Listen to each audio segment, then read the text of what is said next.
How's everybody doing? I'm doing all right. I mean, not too bad.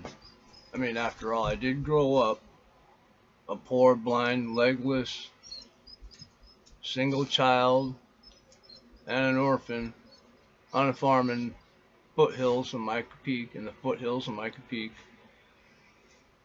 My brother and sister and I had a rough childhood.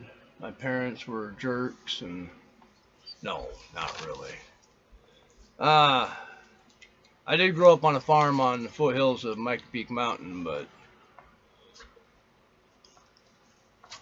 you know, I wasn't a single child, just, you know, blind and, legless. But all the other stuff is true. Anyway, I hope you guys are having a good day today. As you can, I'm loading my bowl right now. So if you want to join in and smoke along with me, feel free. I encourage people to, do what you want as long as you don't hurt anybody else. And while you're doing it, you know,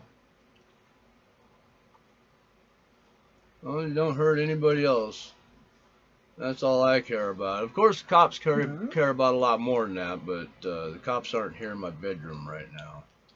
So I'm not too worried about the cops at this juncture in my life. Now, if I decide to go out and do something retarded, then yes, I'll worry about the cops then. Anyway, this is Puppy Pot and Chill, where my dog Munch is not much of a puppy anymore, and he likes to stay on the bed and sleep a lot now when he's not causing me to go crazy. Let's start off and take a hit. My bowl is loaded. Woo! All right. I hope the fan back here doesn't come across on this shit.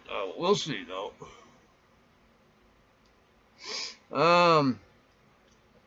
When I was in New Orleans, that was the first time I saw racism, and really when I thought about it, the only time I saw racism.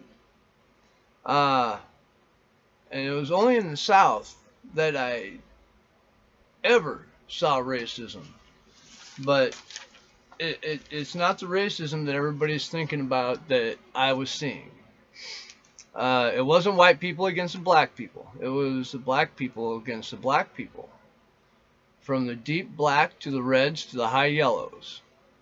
I never heard these terms until I was around black friends in New Orleans. And they were more racist to each other than anything I'd ever seen or heard before, and quite honestly after. When I left New Orleans and moved back to Washington State, I no longer saw that at all. It was only down there. I mean, it was crazy. Racism in the black community down there was huge. I don't know if it still is. It's been 25 years since I've been there, but I think that it might be. I'm not for sure, but it might be. I hope not. I mean, I hope they get over this. I mean, because they were really harsh against each other, man. I mean, yeah, it was weird. It was like the white to black racism was a no-no down there. I mean, even in the deep South, I was in New Orleans, even there, it wasn't the way a lot of people think it is down there. I mean, there's not a lot of white and black racism where whites are racist towards blacks. There's just not a lot of it down there. I'm sure it happens. I think I heard about it happening. I never saw it happening while I was down there. But I did see the black on black racism happening all the time. I worked in the French Quarter for a while, and while I was down there, that's where I saw it the most. And it was different to see. I mean, to see it actually in action is different than just hearing about it for sure.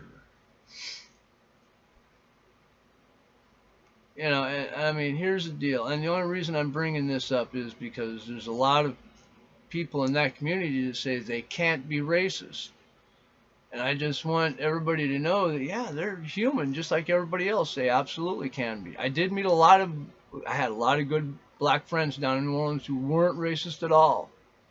I mean, not towards whites, blacks, anybody, Latinos, nobody. I mean, they were just good guys, good people. So, but yeah, I did see it down there, and it leads to this.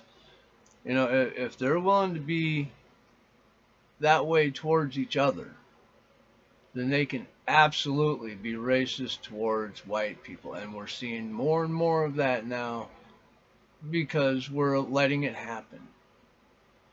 You know, and here's the deal. Uh, if I see it, I'm gonna call it out. Whether it's black on white, white on black, black on black, I've learned to just call it out and be like, hey, dude, that ain't cool. Because it's not. We're all human beings.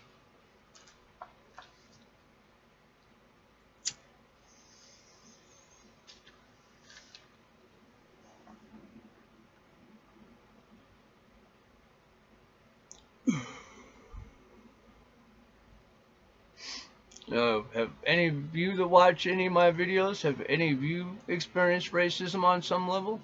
If so, man, leave a little story down in the comments. I mean, I know probably nobody will, but if you got a good story about it, let's hear it. The only way we're going to fix it is if we talk about it. I know it's a harsh subject to talk about. I don't think there should be racism, but there's going to be some people that are. Some people are jerks, and there's nothing you can do about that. But we can try to enlighten people and teach them so that this problem goes away, hopefully, someday.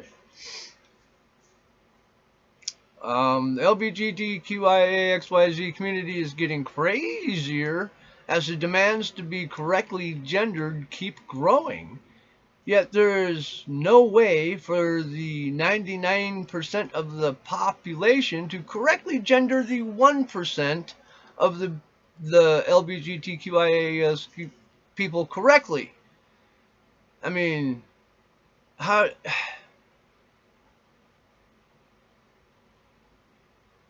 I don't know what to say here. The 1% that are demanding this, there's no way for us to correctly gender you. And it's not because we're being mean or evil or anything like that. No, not really. The 99% would probably be okay with calling you the correct gender.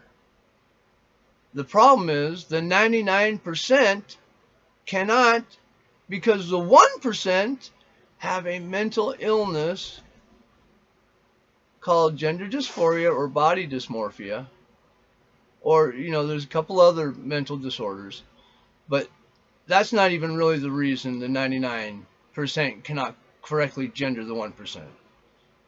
The 1% themselves, many of them do not even know and can't be 100% sure of what they think they are.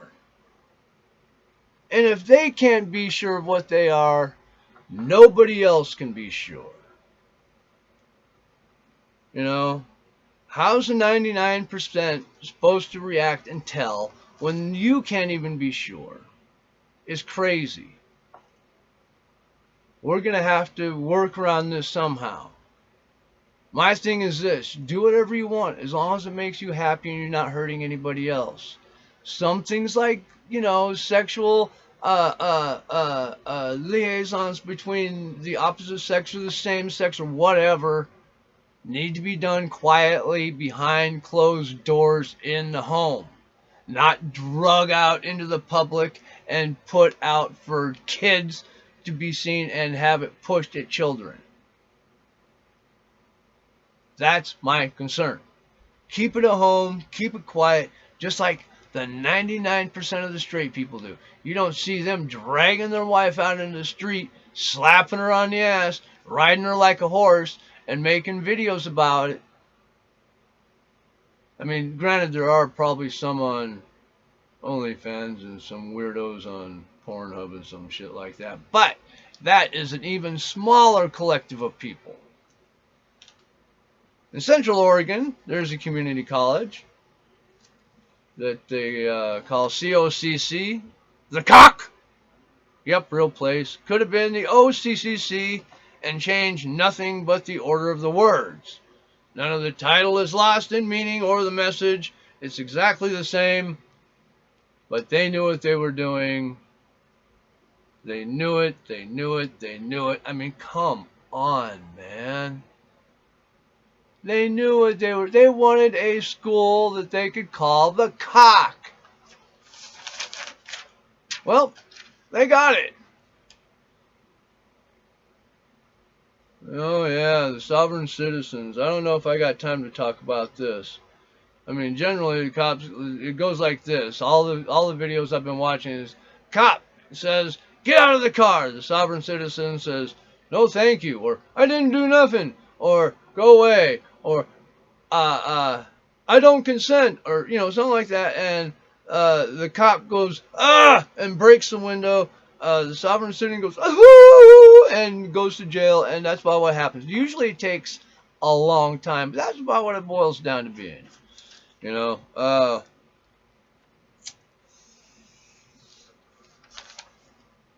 I'm gonna do the sovereign citizen in another video. Let's see. Do I got anything else I can talk about on here? No,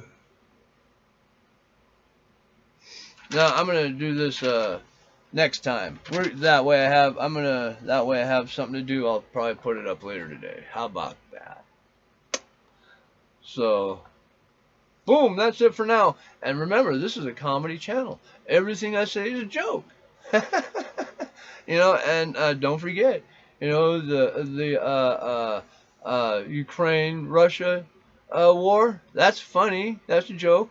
The Taiwan China thing. That's hilarious. That's a joke.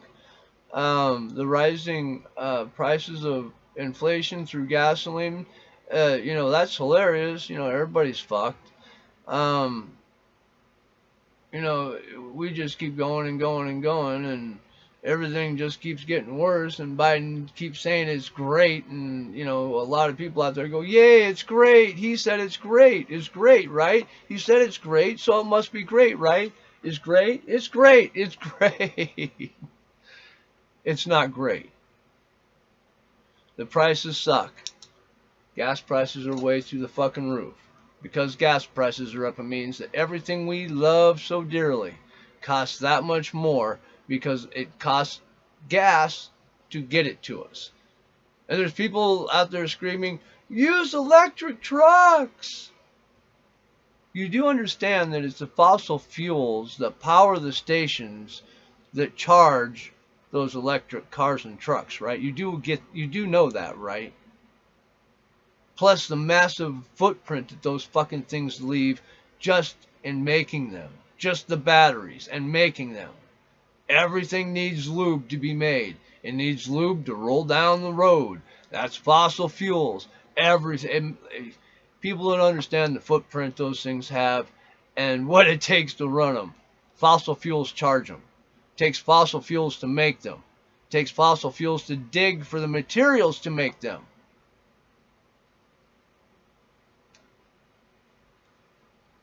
Here we go. So that's why everything's going to keep getting more and more expensive. You can literally track it on the gasoline. Gas goes up, food goes up, fun goes up.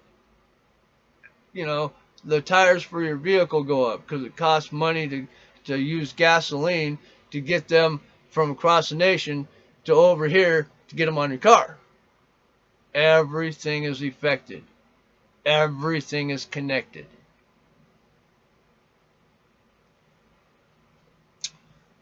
This is going to keep going until we stop it. And we can. Before Biden, we were an oil productive country, meaning we actually had fuel we could sell. Now we're begging and buying fuel from our enemies. This is what the Dems wanted. Green, green, green, and it does not work at all. If we were to actually cut off all the fossil fuels, millions, not just a few, a bunch of millions of people would die very quickly. We can't go without it. We've got plenty for a long time. We got a lot of time to figure it out. Trust me. We are not in a climate, well, depending on who you talk to, we could or we couldn't be in a climate emergency. But here's the deal. The Earth routinely goes through cycles of heating up and cooling off. Now, I know this scares some people, but it takes a very long time, once again, a very long time for that to happen. There's a precession where the Earth rotates not just back and forth on a wobble, but in an elliptical. All right? That affects it. The tilt of the Earth affects it. The precession around the sun affects it. The position of it around the sun affects it.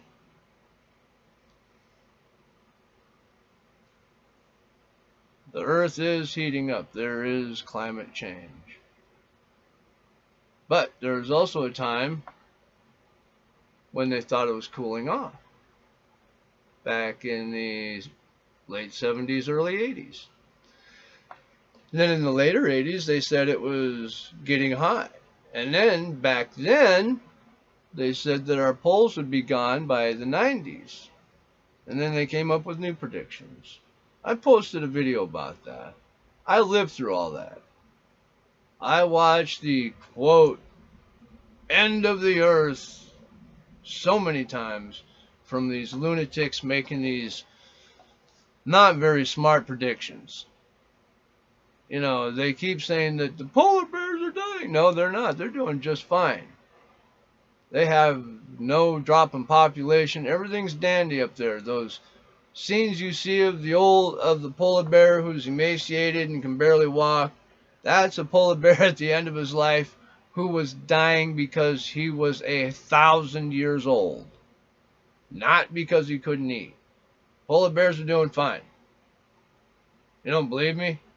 Go ask an Alaskan.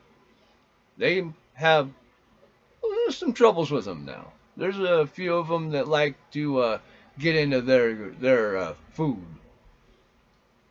So anyway, there's a lot of let's just say miscommunication out there by a lot of people who try to scare people into thinking that we have these problems.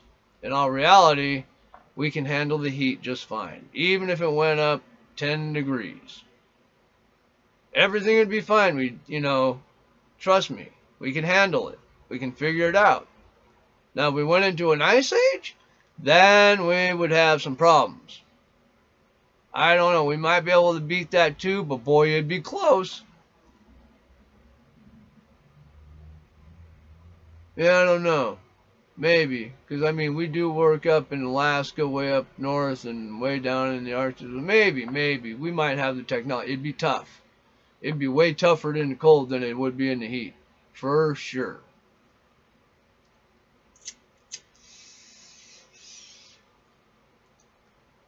Just so, what I've found out anyway, is they're expecting, now I'm going to get this wrong probably, but just know that the deal is that I'm going to be fairly close. I believe what they're predicting is, I'm going to say 1 inch in 100 years, but it could be like 10 centimeters in 100 years or something like that. But anyway, it doesn't matter. Even if it was 10 inches in 100 years. You think that would be a disastrous thing? Think that'd be horrible?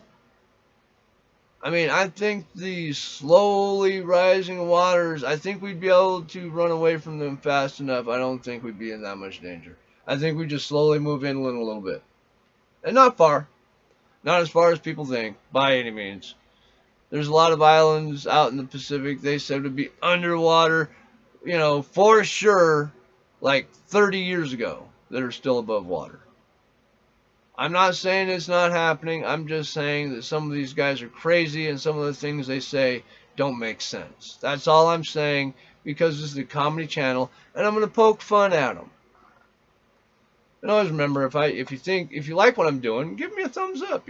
Fuck it, subscribe. These are all free things. I'll never charge you. I will never have commercials. It's always going to be free. So why not? Go ahead, hit the thumbs up. Give me a sub. Why not? It doesn't hurt nothing, But if you don't want a stoner in your lineup, I get it. I get it. I get it.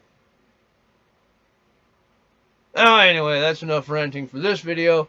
Next one's obviously going to be about the sovereign citizen, as you may have heard earlier. I'm going to go ahead and take another hit.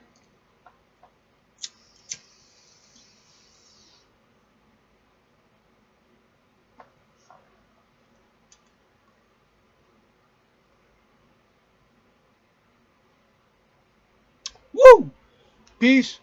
I love you guys. I'll see you later. Don't listen to me. I'm a stoner. Stay high, bitches.